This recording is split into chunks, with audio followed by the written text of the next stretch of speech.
This is Akimos Online Education. My dear students from Akimos School, this is Akimos Online Educational Studies, and today we are going to talk about dynamics, and I'm your instructor, physics instructor for dynamics. Involves a subject, deals with subject that keeps a body in motion. For instance, what do you think is the subject that keeps a running car in motion? The forces that keeps the aeroplane in the air, and the forces that keep the boat going in an open sea.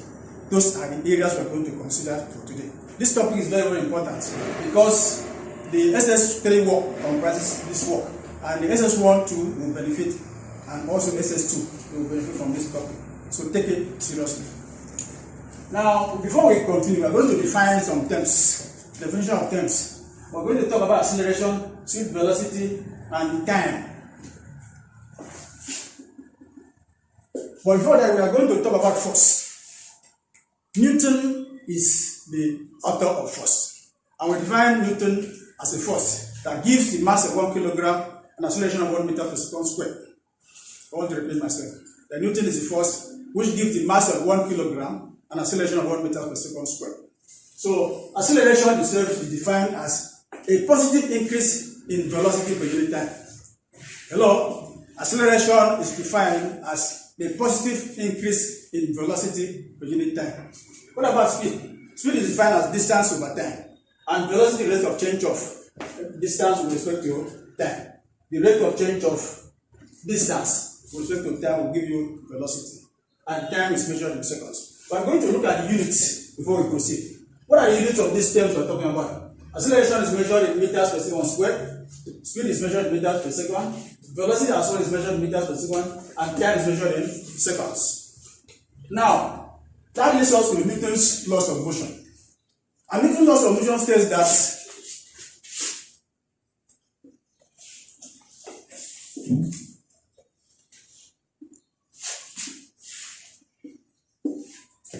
the first law states that, law 1, says that every object continues to remain at rest or to move in a straight line with uniform velocity unless it is acted upon by external forces.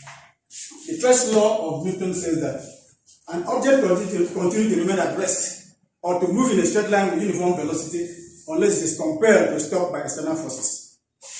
Now, the second law says that force is directly proportional to the rate of change of momentum in the direction of force. Hello? The force is directly proportional to the rate of change of momentum in the direction of force. It says that every object continues to remain at rest or to move in a straight line with a uniform velocity unless it is compelled to stop by external forces. That's law number 1. The second law says that force is directly proportional to the rate of change of momentum in the direction of force. And the third law says that action and reaction are equal and opposite. And that leads us to this equation that says F is equals to ma. F stands for mass, and this is equals to m into v minus u all over t. And if you cross multiply this, you have ft, and that's equals to m into v minus u. Now this means that this ft is what we call impulse. This value, this term is what we call impulse. And this side represents the rate of change of momentum in the direction of force. Like the mass of the body into the final velocity of the body minus initial velocity. So what about impulse? We can define impulse as defined as the time rate of, that is force times time, and it is measured in Newton's seconds. Impulse is the time effect of a force, and is divided as is equals to force times time, and the unit is Newton's seconds. Now let us quickly go to examples or equations of linear motion.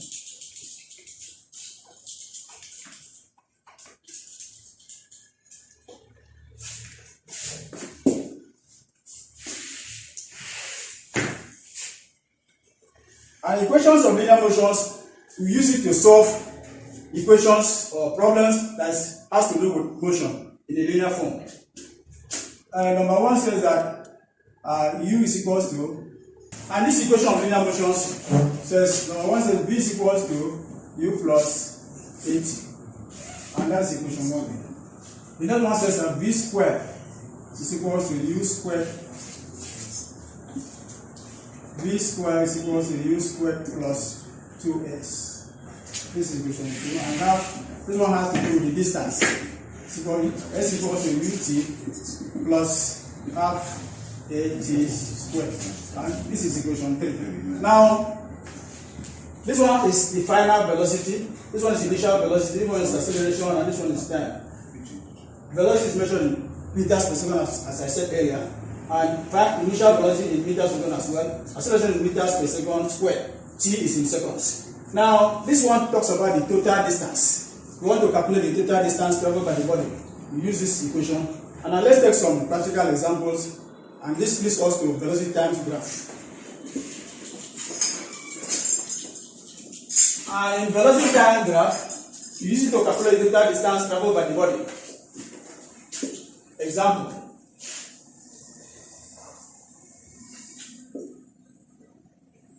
A body starts from rest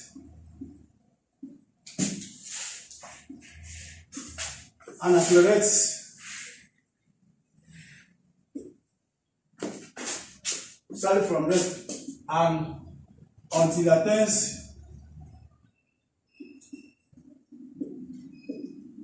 a velocity of 20 meters per second in 5 seconds. It continues at this speed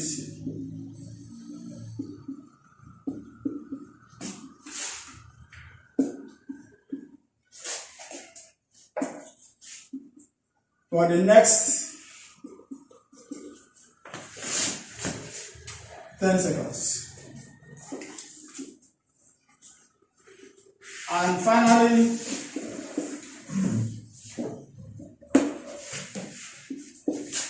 come to rest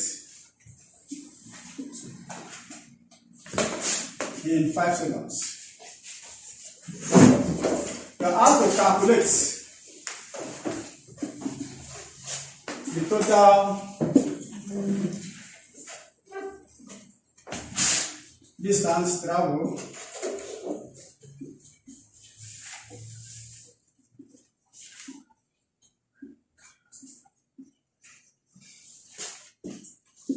also find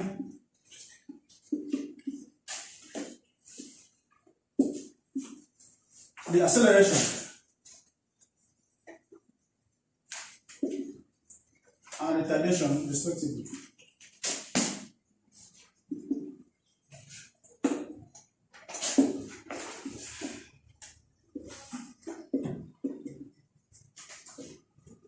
So that is the example we are going to take. A body starts from rest until it attains a velocity of 20 meters per second in 5 seconds. It continues at this speed for the next 10 seconds and finally comes to rest in 5 seconds. Calculate the total distance traveled. Also find the acceleration and retardation respectively.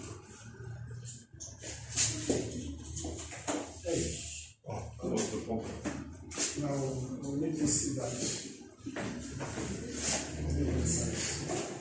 This one was 10 seconds.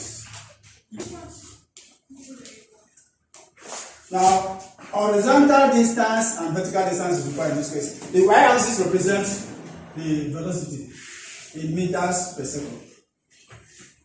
And the horizontal distance represents time in seconds.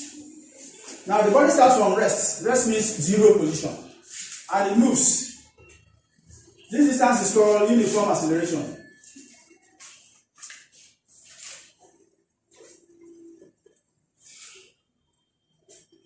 In 5 seconds, it attains a velocity of 20 meters per second, 20 meters in 5 seconds.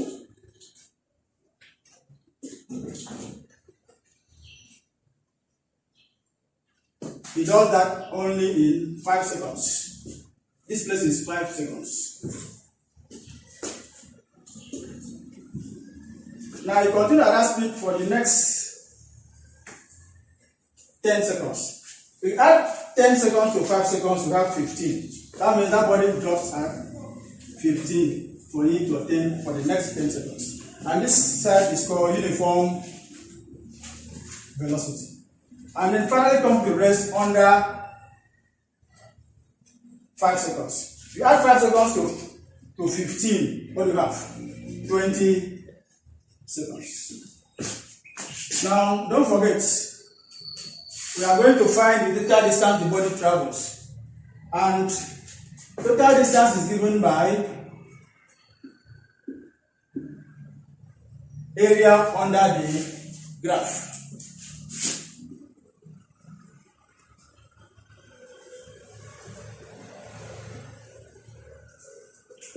And that gives us the area of the trapezium, which is half the sum of the parallel sides times perpendicular heights.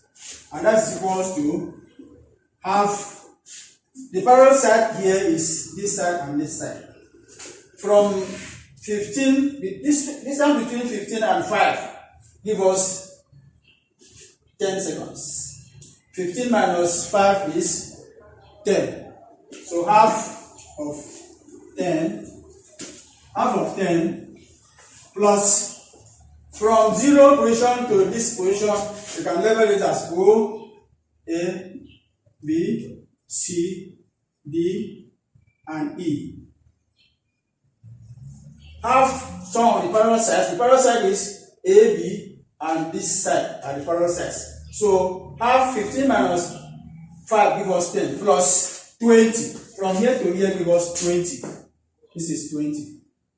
And the height is the height of the velocity of the body, which is 20 meters per second in this case, times 20. And now if you sum up this, you have half of 30 into 20. And which is simply giving you 2 cancel itself 1 and cancel 20 10 times. And that is 30 times 10. Which is equal to 300 meters.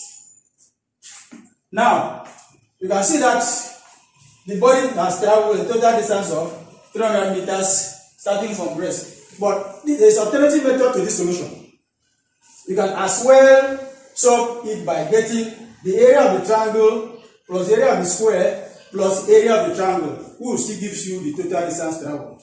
Let's look at the alternative solution before we find the acceleration and retardation respectively. Now, alternatively,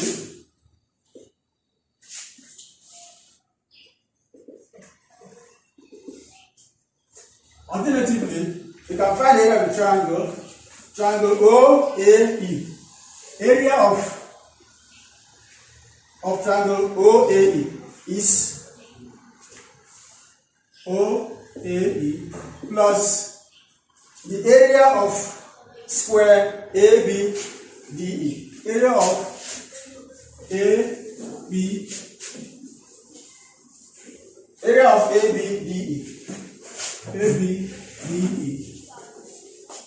plus the area of triangle BCD plus area of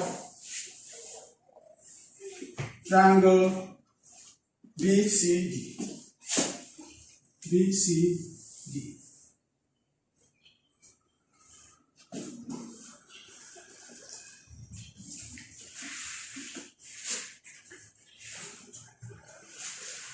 Now, we saw that what's the area of triangle OAE? Half base times the height, which is equals to half the base is 5. Half of 5 times the height. The height is still 20 plus the area of the square ABCE, which is length, which is 10.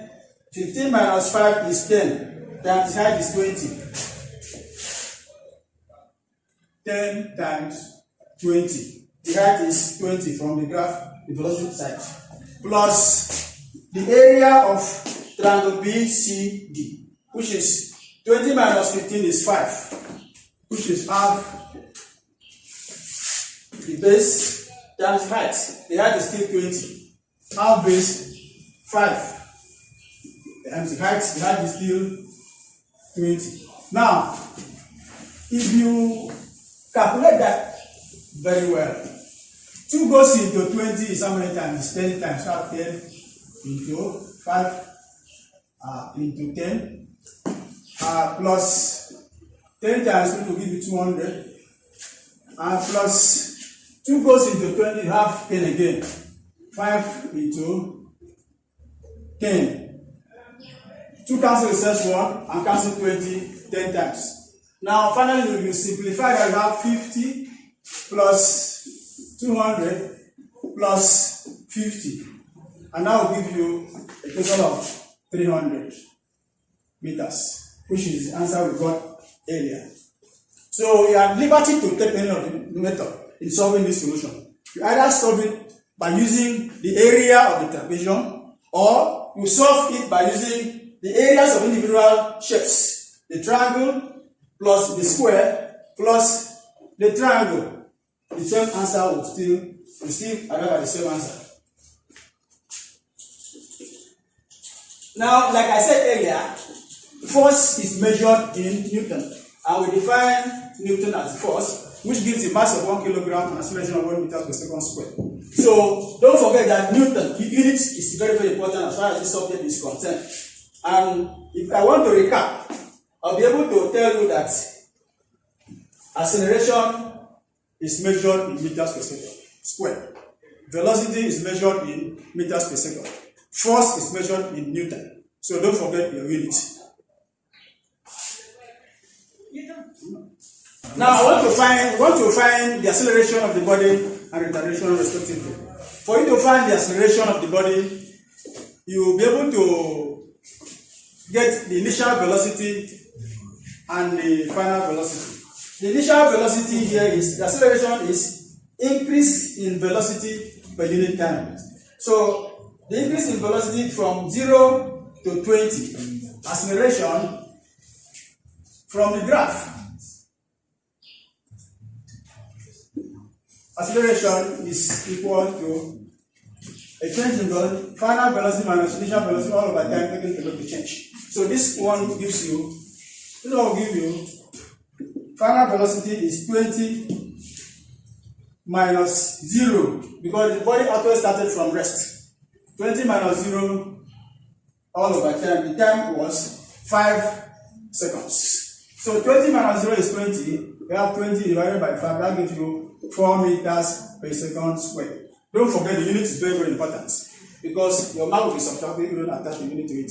Now, that is acceleration. In the same vein, the body comes to, when you apply a brake to an accelerating body, the body will certainly reduce its speed and finally come to rest. So, retardation, which is another name for deceleration, because the body is gradually coming to rest. You either call it retardation or call it deceleration.